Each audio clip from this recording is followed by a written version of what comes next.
Sadashivasamarambham Shankaracharya-madhyamam Asmaracharya-paryantam Vande Guru Paramgaram. Beautiful.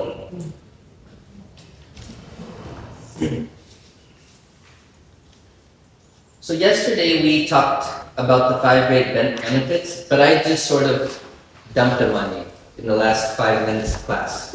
So today we're going to break them down. And so, as I said yesterday, Tattva Bodha is for anyone who wants to go on to study the Yoga scriptures, the Bhagavad Gita, the Upanishads, or the Tantras. In this tradition, you'd study Tattva Bodha, and then maybe next, commonly you'd go to the Bhagavad Gita. And in the Tattva Bodha, you're going to learn the jargon. Jargon means the specific terminology of Yoga Vedanta. Jargon. Jargon. Well, you don't have to know that word. Jargon means every field has its own terminology. Engineers have their own terminology. Scientists, sports people, whatever field you're in, teachers, psychologists. There's each field has its own terms. Yeah. And so does Yoga Vedanta. And you need to understand those terms in order to grasp the text. Tattva Bodha, Tattva means the supreme reality, and Bodha means knowledge or the illumination. So it's knowledge of the supreme, knowledge of the ultimate reality. And it can also be considered self-knowledge with capital S. Not the personal self, not the personality, but the Atma, the supreme self. So Tattva Bodha means knowledge of the supreme reality or knowledge of the self. Self-knowledge. Those are different translations of Tattva Bodha. So the content of the book, the whole thing is self-knowledge.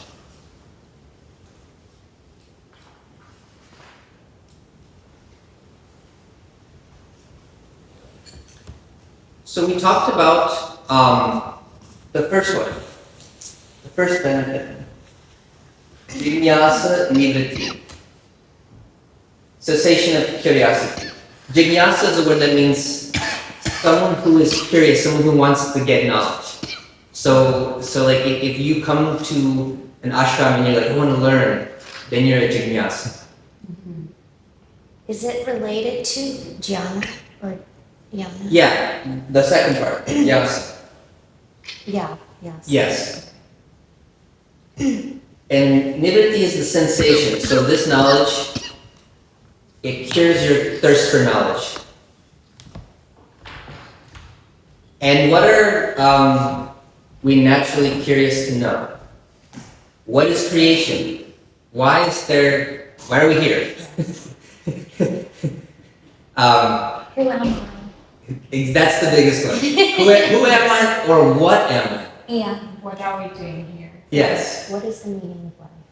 But actually, the root question is what Flora said. Mm-hmm. Because you can say the what and the why, but actually the root is, who am I? What is the I? What is awareness? What is the nature of consciousness? It's the root. If you trace it back, if I said to everybody, okay, everybody sit in silence for 1 hour and go to the root question, it will all come back to just the I. What is consciousness? What is seeing through my eyes? What is observing my thoughts? What is experiencing my emotions? What is seeing my emotions? Who is the watcher? Is there a God or goddess? Or plural? Is there, what is the source of creation? Because, right, the creation is incredibly intelligent. we talked about the other day, our bodies are pumping blood, digesting. All these things are happening without us doing anything. Nature is making redwood trees from seeds. So there's some sort of inbuilt intelligence in the world. So what is behind that? Who designed this perfection? Someone said to me about like one strand of our DNA has like it's got the same amount of particles as like the universe in like one strand of our DNA or something. It was something like that. It's incredible. It's like mind-blowing. So what's behind this design, right? It's pre-AI. Yeah. So is there a God goddess? Where is she, he? Why am I here? What happens after death? What happens after, what is death? The body. The body dies. But what happens to the consciousness after? Does something survive? Or is it just lights out? There's these three terms. Jagat, the world, Jiva, and Ishwara, God. So Jagat, the world or universe, Jiva. Jiva is not really Atman. It's like pre-Atman. It's like the individual. Where do you find these words? They might be in Tattva Bodha, but if not, I'll write them down. Yeah. Jagat, Jiva, and Ishwara. And what are those things? These are the three things. Jagat, the world, the Jiva, the individual, and Ishwara, God. What is the relationship between these three?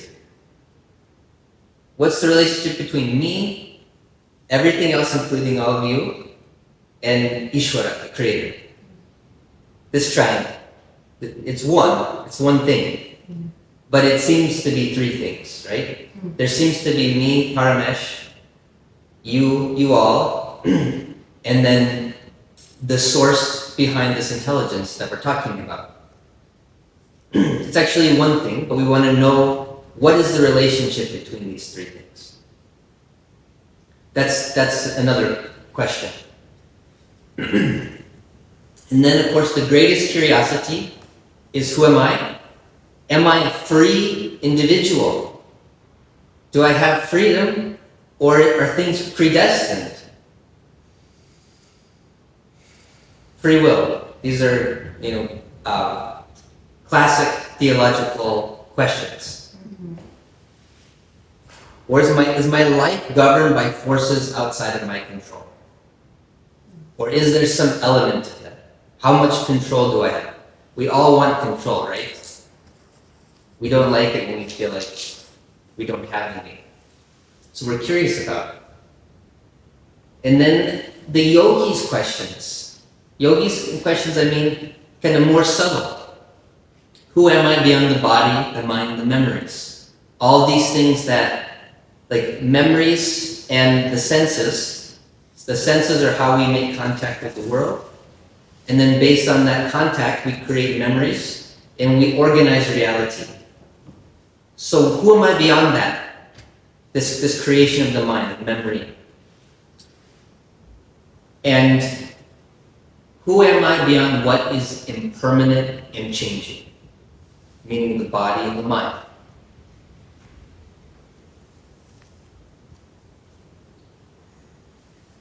So these questions, they usually, in most, I don't know about your families, but most people's parents don't sit them down and say, little Alexia, it's time to tell you about Atman and Brahman. You're not the body, you're not the mind. So most people don't learn from their culture or their parents, unless you're coming from India or you're in a very spiritual tradition somewhere,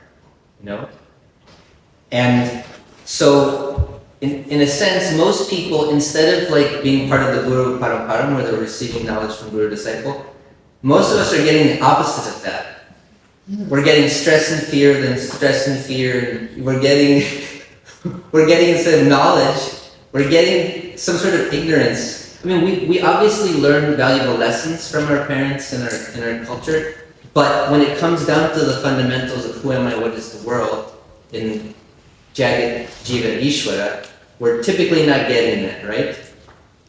So it's not satisfying us, so we're seeking. Not the more basic questions. Which ones? Why are we destroying the world and how can we stop it? And why are people destroying each other and how can we stop it?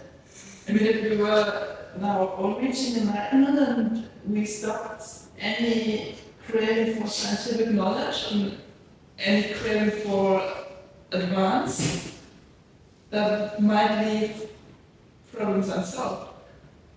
Well, the perspective of the yoga tradition is the opposite. The perspective is that the reason that there's so many problems in the world is because of I, me, and mine, of body, mind, national identity, tribal identity. That many of the problems are based on ignorance of who I am, and so the root problem is what we're studying, and that as long as you're engaging with the world from an egoic perspective, there's always going to be problems. Because if you are identified with the body and you don't trust that the universe will provide you what you need, so you think you need to conquer others, hoard resources, and you're against everybody instead of unified with everything, then that leads to perpetual war. So that's the perspective. And many people ask Amma this question, how do I save the world? And Amma, I've heard her say this many times. First, know who you are. And then you can be efficient in action. And this is what we see with Amma and all of the charitable work and the relief work. Because she's fearless, there's no fear. So this self-knowledge leads to compassion, love, and fearlessness, which makes us efficient in action. So it goes together. So, but it doesn't mean that, so we study Tattva Bodha maybe 1.5 hours a day. We meditate maybe 1 hour a day. You have the rest of the day to do actions to help the world practically. So it all goes together. Yeah. But it's a good question. I'm curious, and we don't have to answer it right now, but something that comes up for me regularly is in India, with how spiritual most of the people are, it feels like really heavily polluted, and there's a lot of garbage everywhere. And there's a question in my mind of like, if we're all one and we're connected to the universe and they're aware of that, then why is there garbage everywhere? Well,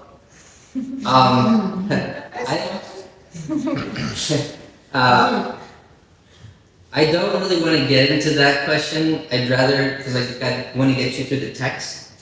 But like, it's a very practical answer.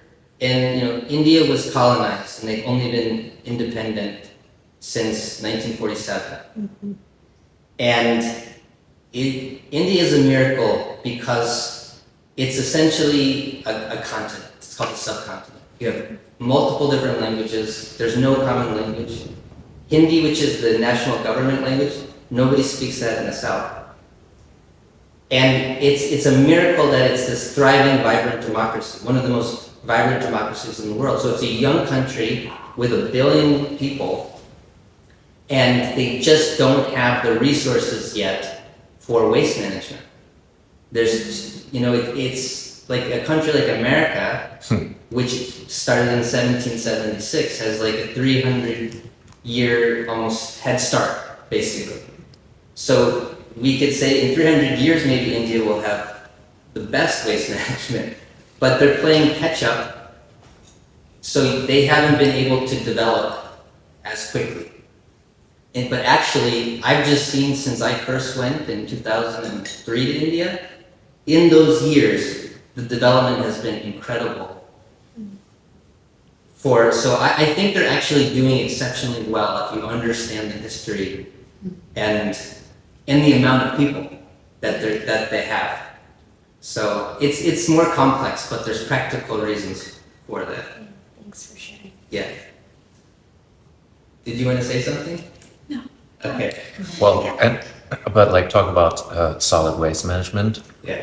The United States, for example, there's only 4% of all the organic waste is currently diverted. And so 96% also goes in the landfill, which is like it's gone, so it doesn't look like it's dirty, Right. but it creates methane gas, greenhouse gases. So it's like even a country like the United States has building solid waste infrastructure is like one of my my things that I do all the time. So it's like you said, it's a monumental task and a wicked problem because you have so many different forces pulling in all these different directions, and it's very hard to just align everyone.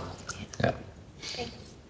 But I think a lot of these questions, like yours, Zara, I think a lot of these questions will kind of, if we just go through it, I think some of these will just get naturally answered, and you'll have kind of some sense of where this is going. So coming back to it, we kind of want to know, where is our destination? Where are we headed? And are we going in the right direction? Right? So from here, from the cessation of curiosity, the next one is more subtle. So ananda, this bliss, it's not like the pleasure that we get from the fresh space. Did people experience some pleasure from the fresh space yesterday? That would be considered a gross pleasure on the more gross level, or music.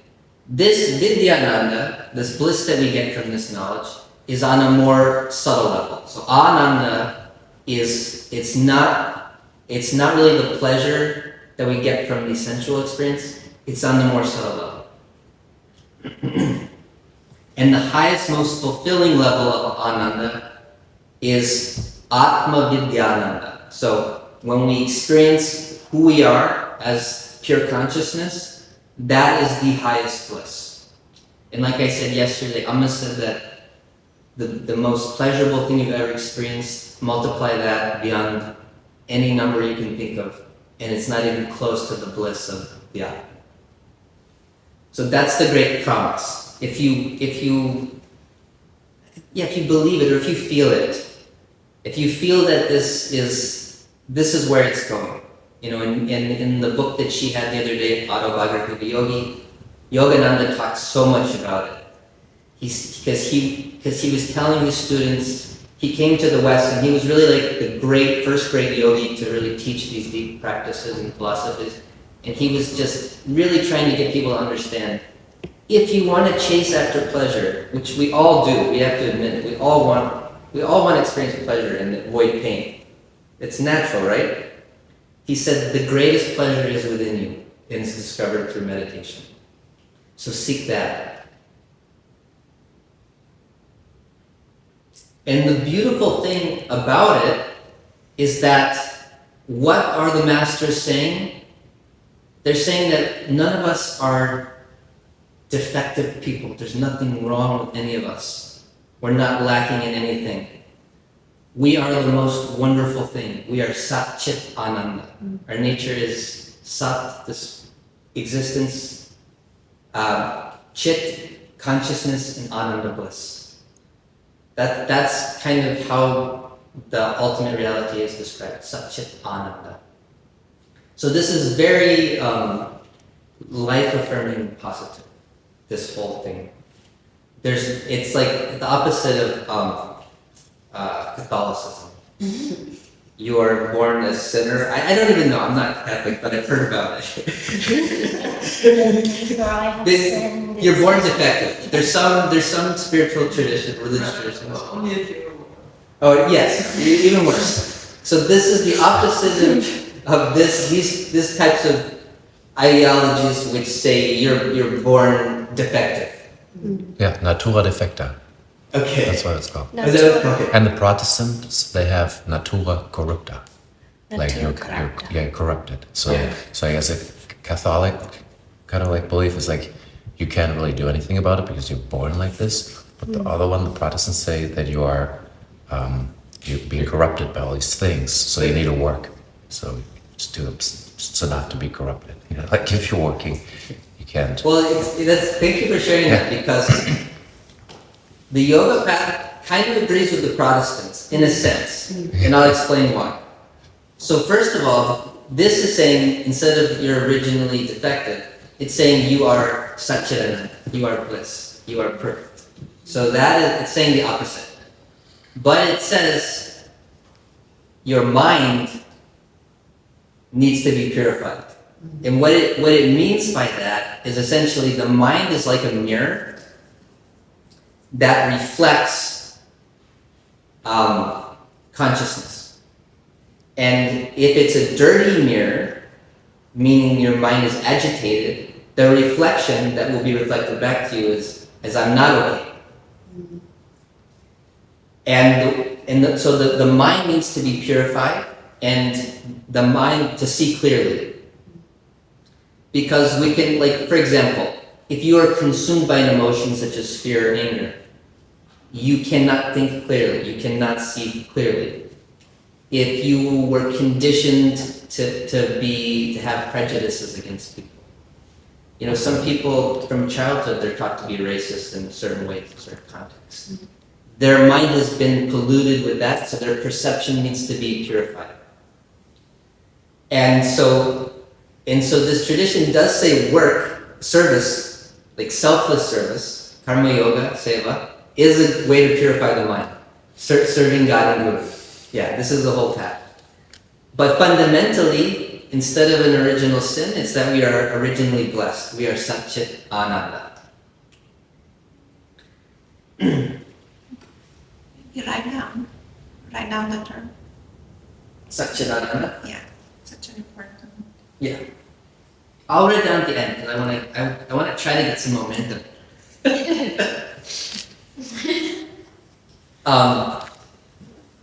So when you start to study this self-knowledge, understanding I am the Atman, I am Satchidananda, your self-image gets a big boost. This will have an effect on you if you take this path. It's gonna help you. It's gonna give you self-confidence for life. And so many people spend a lot of money on their appearance, plastic surgery, hair transplants. Getting rid of wrinkles, weight. Well, everybody here is quite young, no wrinkles or plastic surgeries. Or even wearing makeup or taking long time to do your hair. Yeah. It doesn't have to be just like paying huge amounts of money to change how we look. Yeah, and you know, sometimes we don't want anybody to come over to the house until we're made up, you know? So we're very concerned about the image of the body, but the scriptures are saying that our real image is the most beautiful thing, like who we are. I mean, what I'm trying to say is we're very concerned about this physical image, but the scriptures are saying our true face is the most gorgeous, our true, our essence. This Satchidananda, and it says it's Nitya Shuddha, eternally pure. It's describing it. Nitya Shuddha. Who are we really? Eternally pure. And detached. Detached means not bound to anything.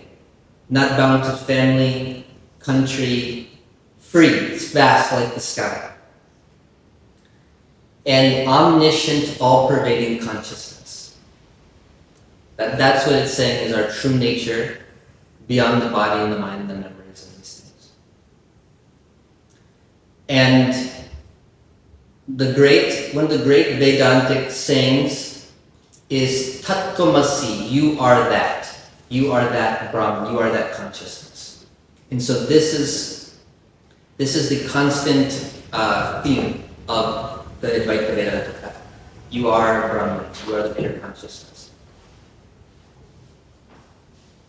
And you say it can affect your appearance? Like, the more you connect with your essence, then, like, the more beautiful you seem, because it's shining, no? Yes, Yeah. absolutely.